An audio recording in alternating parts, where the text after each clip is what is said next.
여러분 만나서 반갑습니다. 일단 시험에 꼭 풀어봐야 할 문제를 사주신 여러분들 너무너무 감사하고요. 거기에 기대에 부응하기 위해서 선생님이 여러분들에게 5강으로 비록 길지는 않고 짧지만 도움이 되고자 조금이나마 도움이 되고자 이렇게 강의를 찍게 되었습니다. 선생님이 누구냐? 바람 신바람 은쌤 되겠고요. 풀네임은 은동진 되겠습니다. 여러분들에게 조금이나마 합격을 될 수 있게끔 도움이 되고자 이제 이렇게 강의를 진행하게 되는데요. 그러면 한번 진행을 해보겠습니다. 자, 구석기, 신석기는 생략하겠습니다. 왜? 여러분들 항상 공부를 하게 되면 맨 앞부분은 엄청 열심히 하지 않습니까? 그래서 구석기, 신석기는 실제 여러분들 제가 믿습니다. 교수님이나 박사님들보다 더 잘할 거라고 믿고 심지어는 선생님보다 더 잘할 거라고 믿기 때문에 일단 삼국시대부터 한번 해보겠습니다. 일단 선생님이 강의 특성상 깊게 꼼꼼하게 세밀하고 디테일하게는 못 가르쳐 드리겠지만 굵직굵직하게 크게 나올 만한 부분, 그 다음에 중요한 핵심 부분을 이렇게 찝어서 한번 해보겠습니다. 자, 삼국시대입니다. 삼국시대 같은 경우는 기본적으로 뭘 알아야 되겠습니까? 어느 정성기를 누가 먼저 지녔냐? 정성기 때 왕은 누구고 그 왕들의 주요한 업적은 뭐가 있었냐? 선생님 외우기 너무 힘들어요? 당연히 외우기 힘듭니다. 그렇기 때문에 선생님이 잠시나마 짧게 한번 쉽게 암기법이라든지 이런 도움을 한번 줄 수 있도록 하겠고요. 삼국시대의 핵심 포인트입니다. 일단 한강을 누가 지배를 하냐, 누가 차지를 하냐에 따라서 누가 갈린다? 바로 주도권. 당시 정성기가 누구냐는 다 필요 없습니다. 지도에 한강을 삼국 중에 누가 지니고 있냐, 그걸 보시고 판단하면 되겠습니다. 그렇기 때문에 제일 먼저 정성기가 온 나라는 누굴까요? 자연스럽게 처음부터 어디? 수도가 서울이었던 백제, 위웅사. 백제의 수도는 어떻게? 위례성, 웅진, 사비로 바뀌게 되는데 제일 먼저 한양에서 시작했던 서울에서 저쪽 어디죠? 송파죠. 송파. 서울 쪽으로 치면 송파군. 지금 또 한성 백제 축제하고 있습니다. 어쨌든 그 지역을 잡았던 일단 백제가 제일 먼저 정성기가 오게 되는데요. 그때 왕이 누구냐? 바로 백제 근초고왕 되겠습니다. 최초로 백제의 정성기를 끄고 삼국동에서 제일 먼저 정성기를 였던 근초고왕 때인데, 근데 여러분들이 아셔야 될 게 모든 왕들, 삼국, 백제, 고구려, 신라 등 모든 왕들이 최고의 정성기를 이끌었던 왕들이 그냥 오는 게 아닙니다. 여러분들 지금 한국사 능력 검정 시험 열심히 공부하고 있지 않습니까? 근데 공부 하나도 안 하다가 하루만 딱 공부하고 다음날 시험 전 합격할 수 있겠습니까? 없겠습니까? 물론 여러분들 워낙 원래 알고 있던 게 계신 분이 많으신 분들은 그냥 합격할 수 있겠지만 대체로 떨어지지 않겠습니까? 그것처럼 그만큼 그 전에 지금 또 여러분들 선생님 강의 듣고선 문제집을 푸시고 여러 가지 개념을 보는 이유가 시험을 합격하려고 하는 거지 않습니까? 그것처럼 정성기가 오려면은 그냥 되는 게 아닙니다. 그 전에 있던 왕이 어떤 왕인지 모르겠지만 그 앞에 왕이 기반을 다져놨는 걸 바탕으로 정성기가 오는 겁니다. 그래서 근초고왕은 바로 앞에 있었던 고이왕 때 이러한 기반이 다져져서 근초고왕 때 오게 되는 건데 백제의 최고 정성기입니다. 4세기 때. 그리고 그 나라 왕의 힘이 세냐 안 세냐는 일단 기본적으로 뭡니까? 왕위가 형제한테 가느냐 아니면 다른 아예 족장체제로서 다른 부족에 넘어가냐, 그게 아니고 어떻게? 부자상속제로 확립한다. 이거 봐서 왕의 힘이 강했구나. 일단 근초고왕 때 했던 일이고요. 그 다음 근초고왕 때 중요한 거는 평양성을 공격을 합니다. 평양성을 공격을 해서 누가? 고국원왕. 이름이 비슷하죠? 고구려의 누구? 진대법을 시행했던 고국 천황과 이름이 비슷한데 선생님 헷갈려요. 자, 쉽게 생각하겠습니다. 고국, 일단 이름부터 약간 고구려랑 비슷하죠? 맞죠? 그래서 고국이고 하늘천입니다. 왕이 하늘이다. 즉 얘도 왕의 힘이 강했을 때입니다. 그래서 왕의 힘이 강했기보다는 이때부터 어떻게? 바로 고구려의 정성기로 가기 위한 기반을 다지려고 했었는데, 그래서 이 고국 천황 때도 부자상속제가 확립이 되고요. 어쨌든 반대로 고국 원왕 때는 어떻게 해요? 원망스럽게 죽어버렸다. 원망스럽게 고국 원왕, 고구려의 왕인데 원망스럽게 죽어버렸구나. 그랬어. 당연히 고구려의 왕이 죽다 보니 어떻겠습니까? 당연히 이때부터 백제랑 고구려는 원수가 되겠죠. 그렇죠? 그러한 상황 속에 자, 이 근초고왕은 강력한 힘을 바탕으로 어떻게? 중국의 여서와 쌍둥반도. 쌍둥반도 아주 중요한 지역이죠. 장보고가 쌍둥반도에 포파원 설치했는 거. 요것도 시험에 잘 나오는 편이고요. 맞죠? 통일신라 후대 하대 때 있던 일이지만 그 다음에 발해의 무왕이 또 어디로 갑니까? 쌍둥반도 지역을 장문유의 수군을 통해서 차지하는 곳이기도 하고요. 그 다음 신라원, 그 다음에 뭐 발해관 이러한 또 기구들이 설치되어 있던 곳이 뭐 숙소 이런 것들이 있던 곳이 쌍둥지방이고요. 왜 그러냐면 쌍둥지방이 쉽게 말하면 중국으로 가기 위해서 제일 빠른 길이라고 생각하시면 됩니다. 그렇기 때문에 그쪽 지역이 당연히 발달한 거. 어쨌든 그 다음 일본 규슈. 일본 규슈 지방으로 진출하게 됩니다. 그리고 이때 백제 근초고왕이 일본의 왕한테 줬던, 외왕한테 줬던 게 뭐다? 칠지도죠. 칠지도. 이 칠지도 시험에 잘 나옵니다. 뭐다? 백제와 일본의 교류 관계를 알 수 있는 거고, 그 다음에 백제 왕이 하사를 했는 거고, 그 다음에 또 근초고왕 때 책이 나옵니다. 뭐? 서기라는 역사서를 편찬하게 된다. 쉽게 말하면 여러분도 그렇지 않습니까? 만약에 시험에서 100점 맞았습니다. 그러면 누가 안 물어봐도 먼저 친구한테 뭐라 그랬습니까? 너 그거 알아? 나 이번에 시험 성적 100점이다?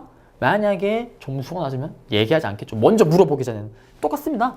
모든 왕들이 뭐다? 정성기를 끝도 왕들은 나의 기록, 나의 이러한 업적들을 남기고 싶어 합니다. 그래서 일단 근초고왕 때 서기라는 역사서가 편찬되게 되고요. 그 다음 지도를 한번 보겠습니다. 이게 백제의 정성기 지도죠. 백제 한성 근초고왕 때 어디로? 평양으로 올라가서 누구를 죽인다? 원망스럽게 고국 원왕이 죽게 되고요. 그 다음 요소, 그 다음 어디? 쌍둥, 그 다음에 일본 규슈를 가게 되는데 일본 규슈 때 뭘 준다? 이러한 칠지도를 하사하게 되는 겁니다. 시험에 아주 잘 나오고 객관식 유물로도 아주 출제가 잘 되는 편이죠. 이 칠지도는 무슨 의미가 있냐면 당시 옛날 사람들은 하늘을 엄청 중시 여기잖아요. 그래서 사다리입니다. 이게 사람이 야 이렇게 해서 타고 올라가서 어디로 간다? 하늘로 간다. 이라는 의미를 지닌 그러한 칼인데요. 자, 어쨌든 이러한 걸 주게 되면서 이때부터 어떻게 생각하시면 되냐? 칠지도 이 귀한 칼을 줬네? 이때부터 어떻게? 외랑 백제는 나라가 백제가 망할 때까지 둘이의 관계는 뭐다? 러브 모두다. 죽을 때까지 사랑합니다. 그래서 나중에 백제가 멸망 후에 백제 부흥이 일어났을 때 백광정투 때 어떻게? 일본이 엄청난 대군을 이끌고 도와주죠. 그러나 어떻게? 결국엔 패하긴 패하지만요. 자, 그러면서 이제 근초고왕의 시기가 가게 되고 드디어 백제 무령왕입니다. 자, 지금 왕 같은 경우는 백제왕 선생님이 지금 PPT로는 백제왕 그 다음에 뭐 고구려 신랑 따로 이렇게 정리를 했는데 왕들은 어떻게 크로스해서 정리가 돼야 됩니다. 일단 무령왕 때 왜 국력회복 및 중흥기틀 마련이냐면 자, 근초고왕이 끝났습니다. 백제의 증성기가 끝나게 되고 그 다음에 누가 들어오냐? 드디어 여러분들이 그렇게 잘 아는 고구려의 누구? 고구려의 정성기가 오게 됩니다. 이때 누구다? 강개토대왕 장수왕입니다. 특히 장수왕 때 어디? 강개토대왕이 북쪽 땅을 차지했더라면 그의 아들 장수왕은 밑으로 남진 정책을 펼치지 않습니까? 그러면서 한강 유역의 누구? 백제의 왕이었던 괴롭게 죽은 계로왕입니다. 계로왕이 꼴까닥 죽게 되는 겁니다. 백제의 왕이. 자, 지금 고구려의 최고의 정성기는 언제? 장수왕, 강개토대왕 장수왕 때인데 그러면 이때 당연히 한강 유역은 누구 거다? 고구려 거겠죠. 그러면 선생님 원래 한강 수도 누구였죠? 백제지 않습니까? 그러면 백제는 어떻게 됐나요? 쉽게 말하면 집을 뺏긴 거겠죠. 자, 여러분 생각해보십시오. 드라마 같은 거 보시게 되면 어떻습니까? 뭐 아기에 의해서 집을 뺏기고 경매가 따다닥 붙으면 여자 주인공이 나오면서 뭐라 그럽니까? 두고 봐. 나는 꼭 복수하고 말 거야. 이때부터 어떻게 된다 또? 백제는 또 고구려한테 복수를 하려고 이를 갈겠죠. 어쨌든 고구려 입장에서는 예전에 있었던 고궁원왕을 한번 복수를 했습니다. 그러면서 어떻게 한다? 당연히 집을 뺏기지 않았습니까? 그럼 어떻게 됩니까? 도읍을 이사를 옮기게 되겠죠. 그래서 아까 기억나십니까? 위옹사 웅진 시기로 도래하게 되는 겁니다. 이때부터 어떻다? 백제의 왕의 힘은 아주 약합니다. 귀족들의 힘이 더 강해지는 겁니다. 이때 계로왕 때 이후부터. 그래서 쭉 왕의 힘이 약해지다 누구? 이 무령왕 때 무로서 영원하리라. 이 무령왕 때 뭐다? 다시 왕의 힘이 강해지고 국가가 발전할 수 있는 기틀을 마련하는 왕인 겁니다. 그래서 지금 아까 뭐랬죠? 이 시기 왕이 죽은 이 시기부터 뭐다? 누구의 힘이 세다? 귀족들의 힘이 센 겁니다. 그러면 얘들을 어떻게? 밟아야 되겠죠. 그러면 밟기 위해서 했던 정책이 뭐다? 22담로입니다. 이거는 뭐냐? 특별행정구역. 지방의 백제 땅 중에 중요한 지역 22곳에 22담로를 설치하고 여기에 누굴 보내냐? 바로 왕족들 또는 우리의 왕자들을 보내서 귀족들을 감시하고 억압하기 시작하는 겁니다. 그리고 또 반대로 그것도 모자라서 나의 정당성, 내가 대단한 거 인정받기 위해서 누구와? 중국 남조와 교류를 하게 되는 겁니다.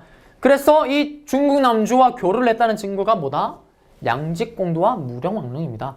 무령왕릉 같은 경우는 시험에 자주 나오죠. 출제가 정말 자주 나오는데 이 무령왕릉 같은 경우는 무령왕의 무덤인데 백제의 무덤 중에 유물이 제일 많이 나왔고요. 그 다음에 무령왕릉이라고 알 수 있는 건 뭐다? 비석이 있기 때문에 지석, 무령왕릉 거다! 이라는 쉽게 말하면 뭐 이름 적혀있다라 할까? 예, 그렇기 때문에 적혀있는 거고 그 다음에 무령왕 이렇게 알 수 있고 거기에 나왔던 유물까지 잡아두셔야 되겠습니다. 그리고 이 무덤은 뭐다?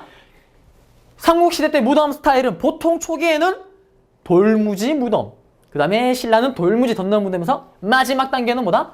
굴식 돌방 무덤, 동굴식에 그 다음에 돌방, 동굴 스타일에 동굴 모양 딱 들어가 되면 어떻게? 동굴이 크지 않습니까? 맞죠? 그 안에 돌방, 돌로 대방이 여러 개 그런 스타일로 나중에 다 바뀌게 되는데 이 무령왕릉 같은 경우는 중국 남조의 영향을 받았기 때문에 뭐다? 벽돌 무덤이다. 이 벽돌 무덤 언제 또 해집니까? 발해 때 누구? 정효공주묘.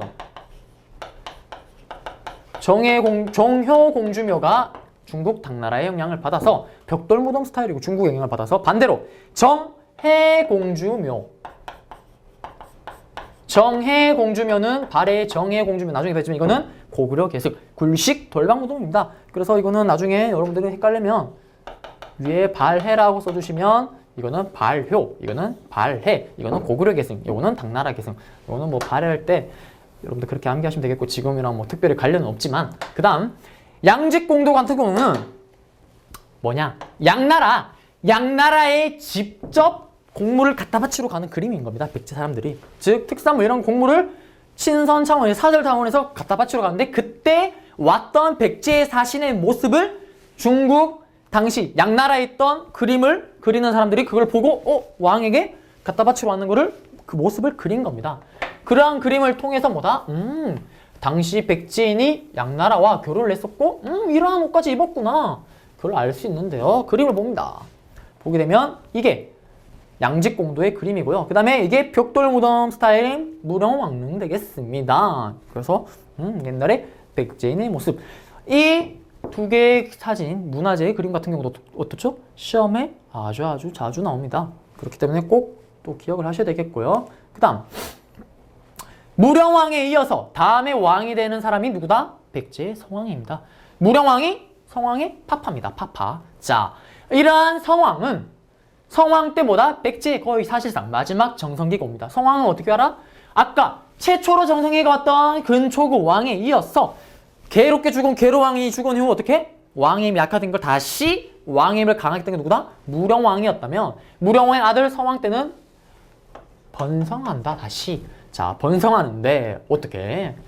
자, 아까 선생님이 설명했죠. 모든 나라들이 정성기가 오르면 갑자기 되는 거 아니다. 어떻게? 그 앞에 있던 거에서 정성기 단계를 밟아서 정성기가 되는 거지 않습니까? 그렇기 때문에 이 성왕도 뭐다? 똑같습니다. 자기 아빠의 그러한 왕의 힘을 강해진 걸 바탕으로 어떻게? 정책을 펼치겠죠. 일단 첫 번째 위웅사. 위례성, 웅진, 그 다음에 사비 부여로 수도를 천도를 합니다. 자, 이건 어떻게 하냐?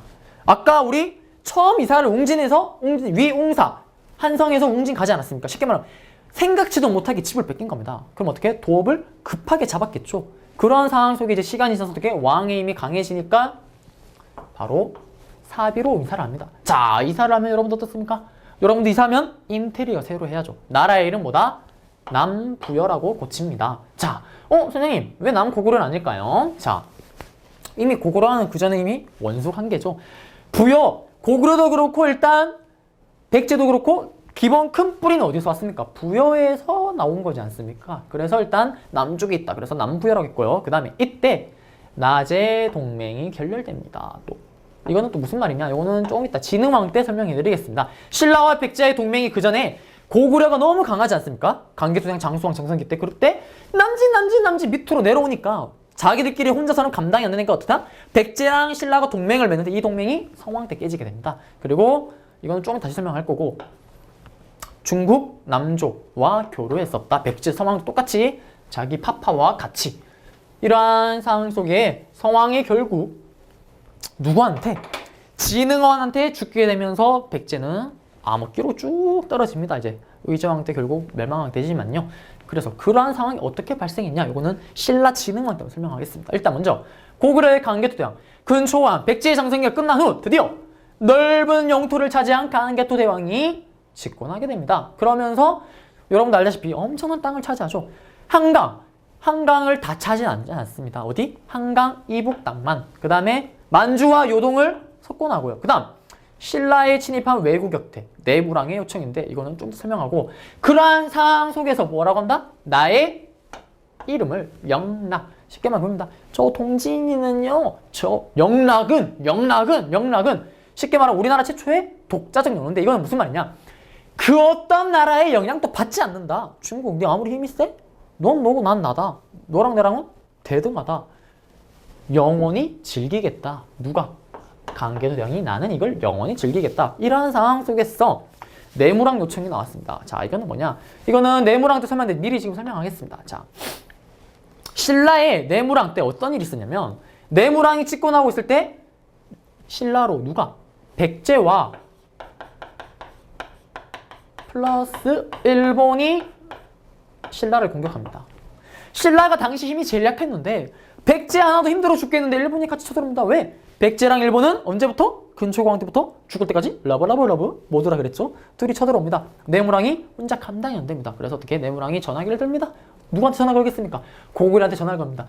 강개토대왕이 뿌잉뿌잉 도와주세요 하면서 전화를 하는 거예요. 그러니까 강개토대왕이 그래 알았다. 그러면서 강개토대왕이 기병을 이끌고 내려옵니다. 백제와 일본 풍비박산 나겠죠. 그런데 일본은 도망가려면 어디로 가야 됩니까? 배 타고 도망가야 되잖아요. 자기 나라로. 근데 해안가를 장악해버리니까 이 일본은 어디? 바로 그 밑에 있었던 신라 밑에 있었던 누구? 당시 가야의 맹주였던 금간가야 쪽으로 도망을 가게 됩니다. 초기 가야죠. 이 금강가야 쪽으로 해안가에 있던 금강가야 쪽으로 도주를 했는데 강개토대왕이 포기하지 않습니까? 집요한 남자입니다. 어떻게? 졸지에 일본도 모자라서 거기에 있던 금강가야까지 공격을 해버리는 겁니다. 그러면서 이 사건 때문에 금강가야는 뭐다? 나라가 금강가야 연맹체였지만 제일 힘이 있었던 금강가야에서 주도권이 어디로 바뀐다? 이제 마지막까지 집권했던 큰가야 대가야로 주도권이 넘어가게 되는 겁니다. 그래서 이러한 상황 중요하고 그러면 이러한 증거는 여러분들 알다시피 강개토대왕 링비에 적혀 있고요. 그 다음에 이러한 상황 속에 당연히 어떻게 보면 신라 입장에서는 큰 은혜를 입은 거지 않습니까? 그러면 고구려는 어떻게 하겠습니까? 그걸 빌미로 이제 엄청나게 간섭을 하겠죠. 이걸 바탕으로 신라의 내정 간섭을 하게 되는데 그 증거로 나오는 게 뭐다? 호명 그릇입니다. 이건 뭐냐? 신라 수도의 경주의 호총이라는 무덤에서 발견된 그릇인데 이 그릇이 뭐다? 고구려 스타일입니다. 그 북쪽에 있는 고구려 무덤이 어디? 신라의 무덤이 들어가 있네? 이걸 통해서 우리 뭘 알 수 있다? 아, 고구려가 그만큼 신라에 크게 간섭을 하고 큰 영향을 끼쳤구나. 이러한 증거가 되겠습니다. 이러한 강개토대왕을 기반으로 해서 누가? 그의 아들 장수왕이 말 그대로 정말 장수했던 장수왕이 등장하게 된대요. 이게 호명 그릇이죠. 여기에 보게 되면 명분 찍혔습니다. 이걸 통해서 강개토대왕과 관련되어 있는구나 알 수 있고 아주 시험에 잘 나오죠. 자, 그 다음 보게 되면 고구려 강개토대왕 때 북진 그리고 제일 중요한 거는 그의 아들 장수왕 때 우리의 아버지는 북쪽 땅을 다 차지했네. 나는 북쪽으로 가지 않겠다. 어떻게? 이제 나는 밑으로 남진 국내성에서 어디로? 평양으로 수도를 이사를 합니다. 그러면서 본격적으로 남진 정책을 펼치게 되는 장수왕이 빠방빵 등장을 하게 되는데요. 이 장수왕 때 국내성에서 평양 총독 의미는 뭐다? 수도를 밑으로 옮겼다는 것은 남진입니다. 그럼 반대로 수도를 위로 올렸다. 이건 뭐겠습니까? 북진입니다. 남진 내려가니까 밑에 있었던 백제와 신라는 당연히 당황할 수밖에 없겠죠. 그러니까 둘이 감당이 안 되니까 이때 뭘 맺는다? 나제 동맹이 체결된다. 그 다음 백제의 수도 함락됩니다. 고국 원왕의 복수를 드디어 합니다. 누가? 우리 장수왕이 백제의 수도 한성하면서 괴롭게 사망합니다. 그러면서 한강유역을 완전히 차지게 되고 백제는 이때부터 어떻게 된다? 왕의 힘이 쉽게 말하면 거지같이 되고 귀족의 힘이 강하면서 어디? 당연히 수도 뺏겼으니까 어디로? 이사 가야 되겠죠. 위웅사. 아까 봤듯이 웅진으로 이사 가게 되고 그럼 이러한 상황 속에 또 장수왕은 지방 총성을 대상으로 경당이라는 걸 또 설치를 합니다. 그러면서 무예와 한학교육을 하기도 하고요. 그 다음에 또 장수왕이 이때 이렇게 자유롭게 밑으로 내려갔었던 이 배경은 뭐냐? 바로 당시 중국이 남조와 북조로 분열되어 있었습니다. 지금으로 치면 우리나라 남북한은 아닌 것처럼 분열됐었는데 이 남조와 교류를 하고 북조와 교류를 합니다. 남조와 북조 입장에서는 둘 다 서로 싸우고 있는 입장이기 때문에 고구려를 적으로 두려고 하지 않겠죠. 그러니까 고구려는 그러한 상황을 적절하게 이용하면서 사신을 파견해서 둘 사이를 왔다 갔다 하면서 본격적으로 이렇게 남진 정책을 하게 된다. 이게 핵심 되겠습니다. 그리고 이러한 장수왕은 자기 아버지의 업적을 기리기 위해서 뭐다? 강개토 대왕 능비를 만들게 되고요. 그 다음 또 한강유역을 차지한 걸 기념하기 위해서 뭐다? 중원 고구려비도 만들게 된다. 요거까지 잡아주시면 되겠습니다. 이제 신라의 내무랑.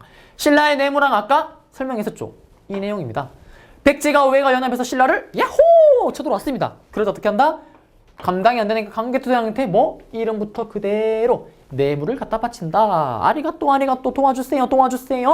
부탁을 합니다. 누구한테? 강개토 대왕한테. 강개토 대왕은 뭐다? 기왕 이래 된 거 남쪽으로 한번 가볼까? 좋아, 알았다. 그러면서 결국 고구려가 승리하게 되고 그 반대급부로 졸지에 금강가야가 쇠퇴가 된다. 아까 설명했었죠. 그러면서 주도권이 어디로 바뀐다? 대가야로 바뀌게 된다. 그 다음 이러한 걸 바탕으로 신라 내무랑 어떻게 보면 고구려의 간섭을 받았지만 이 내무랑이 그걸 이용해서 어떻게? 김씨의 의양. 그동안은 어떻게? 박석김, 삼씨가 돌아가면서 왕을 했었습니다. 근데 이때부터 뭐다?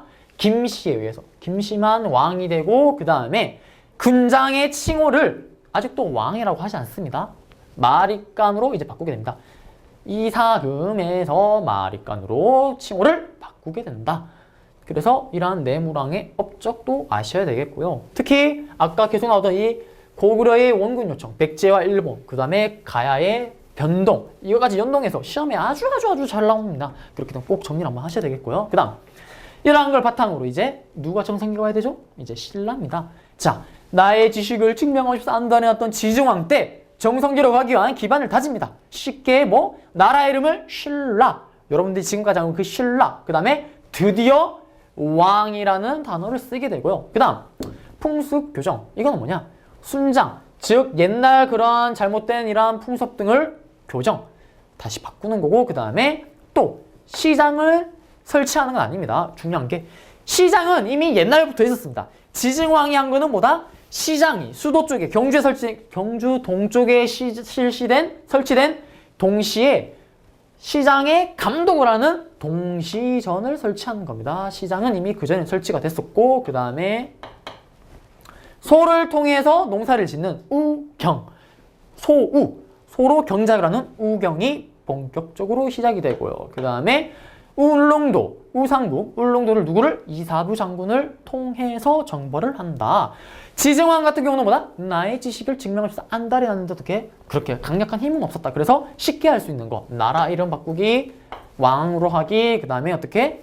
시장도 새로 짓는 게 아니고 뭐다? 그냥 감독관. 그 다음에 우경. 쉽게 생각하면 나의 지식을 증명. 발명이라고 생각하시면 되겠죠. 맞죠? 그 다음 우경. 그 다음에 우상국, 울릉도. 울릉도 위치 알지 않습니까? 울릉도 백제랑 고구려 탐내지도 않습니다. 가지도 않습니까? 누구?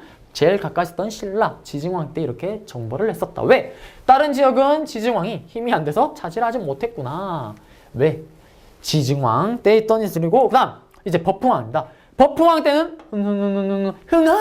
흥행하라. 드디어 흥행합니다. 뭐로 흥했다? 법으로 흥했다. 그렇기 때문에 법과 관련된 율령 반포. 이게 삼국시대 왕이 왕권의 힘이 강화시키는 그러한 건데 율령을 지금처럼 뭡니까? 헌법으로 생각하시면 됩니다. 법을 제정하고 법이죠. 법으로 했으니까. 그 다음 관리들의 관등과 공복제. 그 다음에 법으로서 뭐를? 불교를 공인한다. 고구려는 누구 때? 소수를 위했던 소수리망 때 불교를 공인합니다. 처음 불교 들어왔을 때 뭐다? 믿는 사람 많이 없었겠죠. 소수리. 그 다음에 백제는 침룡왕 때고 그 다음 이 법흥왕 때 신라로는 최초로 아까 영락처럼 권원이라는 영어를 제정하고 그 다음에 상대등 아주 중요하죠. 진골 귀족들이랑 귀족들을 상대했던 통제했던 상대등과 그 다음에 군사 관련 병부를 마련하고 그 다음 금강가야를 정복합니다. 자, 뒤에 나오는 법흥왕 다음에 누구? 진짜 응했던 진흥왕이 나오게 되는데 최고의 정성기죠. 진흥왕이 나오게 되는데 가야는 두 명이 크게 가야는 두 개 말면 됩니다. 뭐? 금강가야, 대가야인데 아까 처음 봤듯이 이 금강가야는 어떻습니까? 아까 강개토대왕 그 사건 이후로 힘이 약해지지 않습니까? 그래서 법흥왕 때 마지막까지 정성기를 했던 대가야는 아니지만 흥행했던 이 법흥왕 때 뭐다? 금강가야를 멸망시키구나. 이렇게 아시면 되겠습니다. 그래서 요 법흥왕까지 했고요. 그 다음 이제 이러한 법흥왕이 꼴까닥 죽은 후 진짜 했던 최고의 정성기를 이뤘던 진흥왕이 나오게 됩니다. 진흥왕 같은 경우도 개국, 개흥, 대창, 흥제라는 연호를 사용하고요. 스스로 황제다 이렇게 얘기했었고 그 다음에 또 잘 나오는 게 화랑도입니다. 화랑도. 전쟁을 하면 땅을 많이 차지하려면 어떻습니까? 당연히 파워, 힘이 기반이 되겠죠. 그래서 원래 이 화랑도 같은 경우는 그냥 공동체, 원시적 공동체였는데 지금으로 치면 학교로 치면 그겁니다. 원래 이 화랑도는 진흥왕 전만 해도 학교 동아리였습니다. 학교 동아리. 그랬던 걸 어떻게? 이 진흥왕 때 국가적 조직, 쉽게 말하면 정규 학교 과목, 수업으로 만들어버린 겁니다. 그거를. 그러한 개념으로 생각하시면 되겠고 누구 때? 진짜 했던 진흥왕 때. 왜? 일단 최고 정성기를 끄면 기본적으로 뭐가 기반이 된다? 파워, 힘이지 않습니까? 그래서 이때 이러한 일이 벌어졌고 똑같습니다. 우리 진흥왕도 내가 잘난 거를 남기기 위해서 국서라는 책 기억나죠? 아까 백제 때, 근초공왕 때 서기. 그 다음 갑니다. 자, 한강 지역을 이거 어떡하네요. 한강 지역을 어떻게 다 수복을 하고 그 다음에 그 한강 지역에 중국이랑 다이렉트로 교류하기 위해서 뭐다? 당항성을 축조합니다. 그 다음에 이 한강 지역을 차지한 기념으로 무슨 비? 북한산에 비석을 세운 북한산비를 세우게 되고요. 그 다음에 당성을 해서 중국이랑 다이렉트로 그 다음 또 고구려까지 공격해서 원산만 함경도까지 이거는 지도 좀 이따 볼 거고요. 그 다음에 진짜 흥했던 진흥왕 때 아까 법으로 흥했던 법흥왕 때는 뭐다? 두 번째로 흥했던 법흥왕 때는 금강가야라면 진흥왕 때는 대가야를 정복했었구나. 이렇게 하시면 되겠고요. 자, 그러면 넘어가겠습니다. 자, 넘어가서 이게 신라의 이제 영토인데 정말 대단하지 않습니까? 특히 북한산비 꼭 아셔야 되겠고 당성도 아셔야 되겠고요. 그 다음에 이러한 순수비 같은 경우도 순수비 뭡니까? 그 지역을 진흥왕 순수비 같은 경우는 진흥왕이 그 지역을 차지한 기념으로 자기가 직접 거기 가서 봤다는 내용입니다. 그런데 여기서 중요한 거는 뭐냐? 아까 진흥왕 때 기억나죠? 관상성 전투인데 이게 무슨 말이냐? 아까 고구려의 남진 정책으로 백제와 신라가 동맹을 맺지 않았습니까? 그랬는데 성왕이랑 백제의 성왕이랑 신라의 진흥왕이랑 동시대 사람이에요. 동시대. 같은 시대에 맞물렸는데 선생님 둘 다 정성기였잖아요. 마지막 성성이었다. 근데 이 성왕 때 어떤 일이 생기냐? 이미 백제 바로 계롭게 죽은 계로왕이 복수를 불타고 있습니다. 한강역을 차지하기 위해서 어떻게? 신라와 연합을 해서 고구려를 공격합니다. 둘 다 정성기의 왕이잖아요. 올라가면서 했는데 신라는 이렇게 멀찍이 구경을 합니다. 열심히 싸우는구나. 백제랑 고구려랑 치열하게 싸웁니다. 그러면서 결국 백제가 한강역을 차지하자 어떻게? 신라가 배신을 하면서 백제를 배신하면서 한강역을 독차지하는 겁니다. 백제, 성왕, 복수심에 막 불타겠죠. 어떻게 하겠습니까? 신라로 공격하는 겁니다. 그런데 이 관상성으로 가게 되는데 이 관상성 정토에서 성왕이 거기 출전했던 병사들을 쉽게 말하면 격려하기 위해서 소수의 인원만 끌고 가다가 신라군에게 매복됐던 애들한테 잡히게 됩니다. 그러면서 성왕이 꼴까닥 죽게 되면서 백제는 이제 또 쇠퇴기로 빠지게 되고 그러면서 신라의 힘은 강해지는 거죠. 그러면서 이제 백제와 어떻게 신라가 원수지간이 되게 되는 겁니다.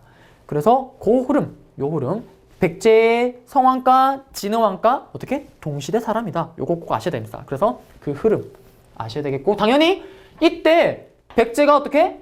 신라가 백제를 배신하고 황경에 도착했을 때 그 전에 맺었던 동맹은 당연히 깨지겠죠. 당연히 깨지겠죠. 이거는 맞죠? 그래서 그거 아셔야 되겠습니다. 요렇게 해서 삼국까지 했었고요. 그 다음에 이제 요게 삼국의 흐름입니다. 아마 여기서 어떻게든 시험 문제 무조건 한 문제 나오겠죠. 한 문제 나올 거고 그 다음에 중요한 게 통일신라 시기로 가게 되면 신라 중대와 하대를 구별하는 거. 통일신라 이후에는 중대는 뭐다? 왕임. 통일한 지 얼마 안 됐지 않습니까? 그러니까 왕임이 정말 강한 때 누구? 신문왕.